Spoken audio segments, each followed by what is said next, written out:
नमस्कार, one India Hindi में आपका स्वागत है।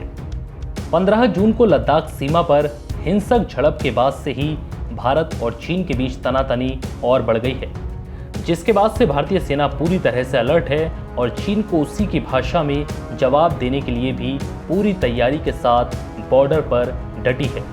चीन की चालबाजी को नाकाम करने और चीन को सबक सिखाने के लिए भारतीय सेना पूरी तरह से तैयार है, जिसकी एक झलक अब चीन को दिखाई भी देने लगी है।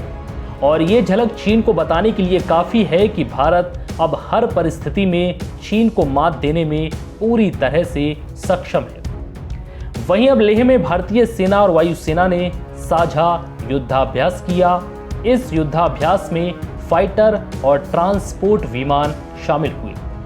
युद्धाभ्यास का मकसद दोनों सेनाओं के बीच तालमेल बढ़ाना था। इस युद्धाभ्यास में सुखोई लड़ाकू विमान और चिनूक हेलीकॉप्टर शामिल हुए। दरअसल भारतीय सेना को मालूम है कि वर्तमान गतिरोध के कारण लाइन ऑफ एक्चुअल कंट्रोल पर रक्षा कवच को कम नहीं किया जा सकता।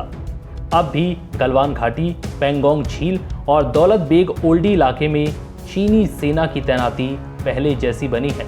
ऐसे में भारत किसी स्तर पर अपनी तैनाती को कम नहीं कर सकता। लद्दाख के लेह क्षेत्र में भारतीय सेना और वायुसेना का एक बड़ा युद्धाभ्यास चल रहा है। इसमें भारतीय सेना के सुखोई 30 MKI अत्याधुनिक विमान हिस्सा ले रहे हैं।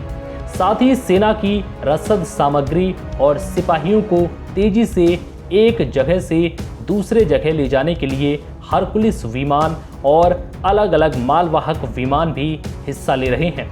इस युद्धाभ्यास में चिनूक हेलीकॉप्टर, मी-17 हेलीकॉप्टर भी हिस्सा ले रहे हैं। युद्धाभ्यास के दौरान सुखोई 30 ने आसमान में सुरक्षा घेरा बनाया है, जिसके बाद सेना के मालवाहक विमान, रसद, तोपें और सिपाहियों को एक जगह से दूसरे जगह पहुंचाने का कोऑर्डिनेशन ऑपरेशन चल रहे हैं। लाइन ऑफ एक्चुअल कंट्रोल पर तनाव के बीच भारतीय सेना और वायुसेना का युद्धाभ्यास काफी अहम है। बताया जा रहा है कि सेना का ऐसा अभ्यास यहां निरंतर चलता रहेगा। फिलहाल इस वीडियो में इतना ही। नमस्कार।